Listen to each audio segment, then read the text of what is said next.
Welcome student. So next பார்த்தீங்கன்னா என்ன கொடுத்துருக்காங்க, 3y minus 3 by y divided 7y minus 7 by 3y square is. So அதோட value எந்த option கண்டுபிடிக்கணும். ஸோ என்ன கேட்டிருக்காங்க, இதோட வேல்யூ வந்து என்னன்றதும் கேட்டிருக்காங்க. ஓகே, ஸோ இதை எப்படி சால்வ் பண்ணலாம். இப்போ இது பார்த்தீங்கன்னா 3y minus 3 divided by y, அந்த டிவைடட் சிம்பிள் வகுத்தல் சிம்பிளை அப்படியே பெருக்கலாக மாற்றுறதா இருந்தால் தலைகீழ மாற்றிக்கணும், ரெசிப்ரோக்கல் எடுக்கணும். அப்போ ரெசிப்ரோக்கல் எடுத்தால் என்ன வரும், 3y ஸ்கொயர் மேலே போயிடும். இந்த டேர்ம் 7y மைனஸ் 7 வந்து கீழே வந்துடும்.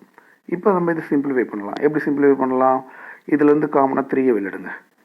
அப்போது y மைனஸ் 1 பை கீழே இருக்க y அப்படி இருக்கட்டும் இன்ட்டு 3y ஸ்கொயர் பை இதுலேருந்து காமனாக 7ஐ வெளியெடுப்போம்.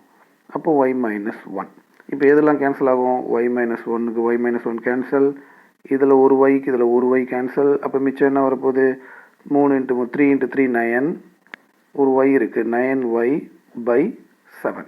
ஸோ 9y பை 7 தான் இதோட ஆன்சர். ஸோ அப்போ என்ன ஆப்ஷன் இது, ஆப்ஷன் 1 தான் ஆன்சர், 9y பை 7.